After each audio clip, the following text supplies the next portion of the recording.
Muchas gracias, señora presidenta. En usted, mi saludo a todos los señores y señoras senadoras.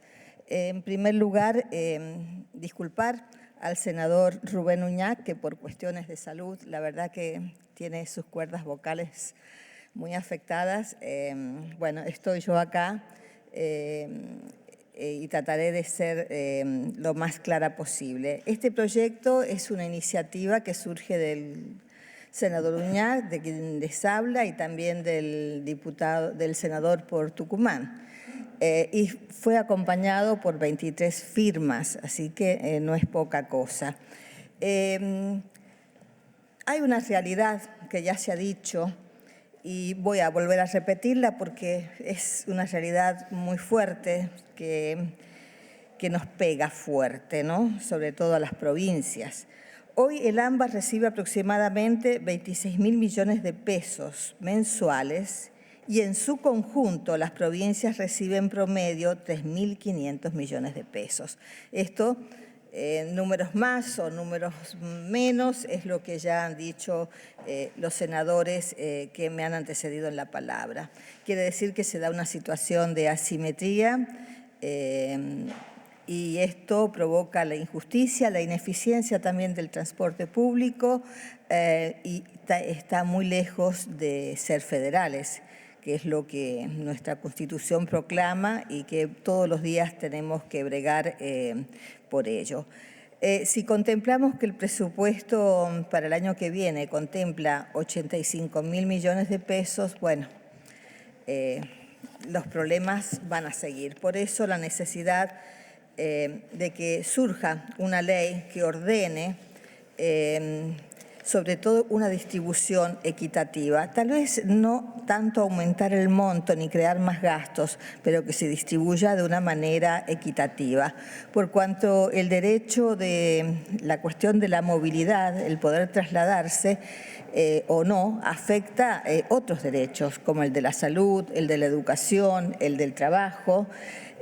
Yo muy brevemente les voy a contar que en mi provincia el pasaje dentro de un departamento, que los departamentos no son grandes, es decir, de trasladarse de un barrio a otro, supongamos, sale 60 pesos.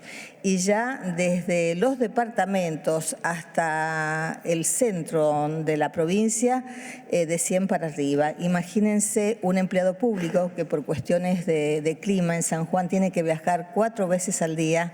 Bueno, es un gasto muy importante y que afecta al salario, ¿no? Al provecho del salario. Obviamente este proyecto, como los que ya se han expuesto acá, busca esto, la federalización, la equidad, la justicia y la eficiencia también. Vamos a ver que tiene muchas cuestiones, como se dijo, parecidas o que se acercan mucho a los proyectos presentados. Acá, por el presente proyecto, creamos un sistema federal de distribución de compensación tarifaria al transporte público de pasajeros, cuya sigla sería el CIFECOT. Lo declara un servicio esencial, porque como dije recién, no se toma un ómnibus o uno se traslada de un lugar a otro por cuestiones de esparcimiento, sino básicamente por cuestiones laborales, educativas, de trabajo, de salud. Y nos referimos siempre al transporte de automotor, urbano y suburbano. Y se crea un fondo de 360.000 millones para el ejercicio. Obviamente esto fue presentado en este año, pero ese fondo no es fijo. Es fijo en cuanto a la cantidad,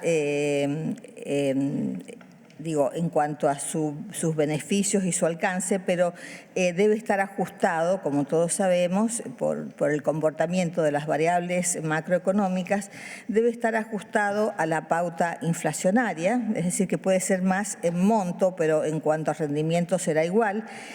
Y si no se opta por este camino, bueno, por los insumos o el incremento de los costos, ya sea desde el combustible u otros más, aplicándose el costo de mayor valor, ¿no es cierto?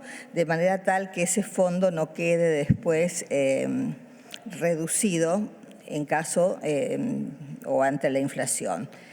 ¿De dónde saldrían este fondo? De los recursos del Sistema Integrado de Transporte Automotor, de los impuestos sobre los combustibles líquidos y al dióxido de carbono establecidos en el artículo 19 de la Ley 23.966 y con las modificaciones que introduce el artículo 143 de la Ley 27.430 y todas sus normas modificatorias, y de los recursos que también prevea la Ley de Presupuestos de la Administración General. Por eso que, aunque yo dije que está lejos del fondo que proponemos lo que contempla el presupuesto, obviamente el aporte del presupuesto sería una parte que contempla este fondo. Además, ¿qué variables se tendrían en cuenta para la distribución de este fondo que se crea? Y en esto creo que coincide este proyecto con mucho de lo que se ha dicho, el parque de automotor afectado, ¿no es cierto?, y que está habilitado y declarado, los kilómetros que se recorren, y los empleados activos, que generalmente son 3 por unidad. Así que en eso también hay coincidencia muy clara en cuanto a las variables o los criterios a distribuir de ese fondo. También, como otros proyectos, se crea un sistema único del boleto electrónico, que eso facilitaría la integración en todo el país en cuanto al tema se refiere. Y es muy importante que ese fondo no afecte ni disminuya la coparticipación de recursos federales que le corresponde a cada una de las provincias, si no estaríamos en un círculo, encerrándonos en un círculo que está muy lejos de ser virtuoso. Se crea el Consejo Federal de Transporte, también el presupuesto creo que contempla un Consejo Federal de Transporte para integrar las funciones, para ordenarlas, para establecer reglas bien claras, para definir políticas públicas, para asesorar, para la capacitación y para hacer propuestas legislativas u otras si fuese necesario, tanto a nivel provincial, nacional, como la cuestión también de la reglamentación. Bueno, ya se hizo un poco de historia, lo hicieron todos, no voy a detenerme en eso. Más o menos esta es la síntesis del proyecto. Y creo que con esto vamos a poner fin al tema de la distribución que afecta tanto a las provincias en este tema como en tantos otros. Siempre hemos remarcado que en lo que hace a luz, agua, transporte, bueno, y muchos otros temas que recuerdo en la sesión pasada se dijeron, ¿no? Las provincias estamos en desventajas, nos sale muy caro, nos sale caro ir a trabajar, ir al hospital. Quiero decir que no arreglar esto significa dejar crecer potenciales conflictos. En mi provincia ha habido una modernización muy importante del autotransporte y esto tiene, quienes han invertido quieren la correlación con el boleto. Después tenemos los choferes que también tienen sus paritarias y bueno, no ha llegado a mayores porque obviamente el gobierno provincial ha tenido que subsidiar.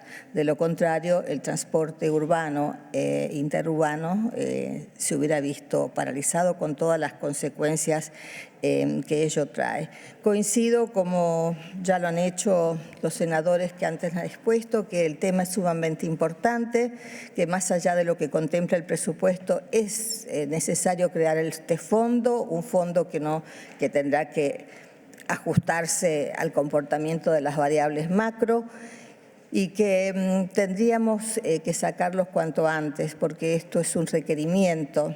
En cada lugar se lo hacen a la autoridad más cercana, pero es un requerimiento nacional y nosotros que somos los voceros, los representantes de nuestros gobiernos y de nuestros habitantes, creo que nos debemos legislar sobre el tema lo antes posible para brindar un poco más de bienestar a nuestra población y facilitar la movilidad en cada uno de los distritos más alejados, así como hasta las zonas urbanas, que es un movimiento muy frecuente. Así que en síntesis este es el proyecto. Como ya dijeron, hay muchos puntos de coincidencia, es cuestión de acordar, ver cuál es el mejor en aquellos que no son iguales y emitir despacho. Va a ser muy bien recibido, créanme, y todos lo sabemos porque venimos de las provincias, esta justicia federal que nos merecemos. Así que muchísimas gracias. Muchas gracias, senadora. Muchas gracias.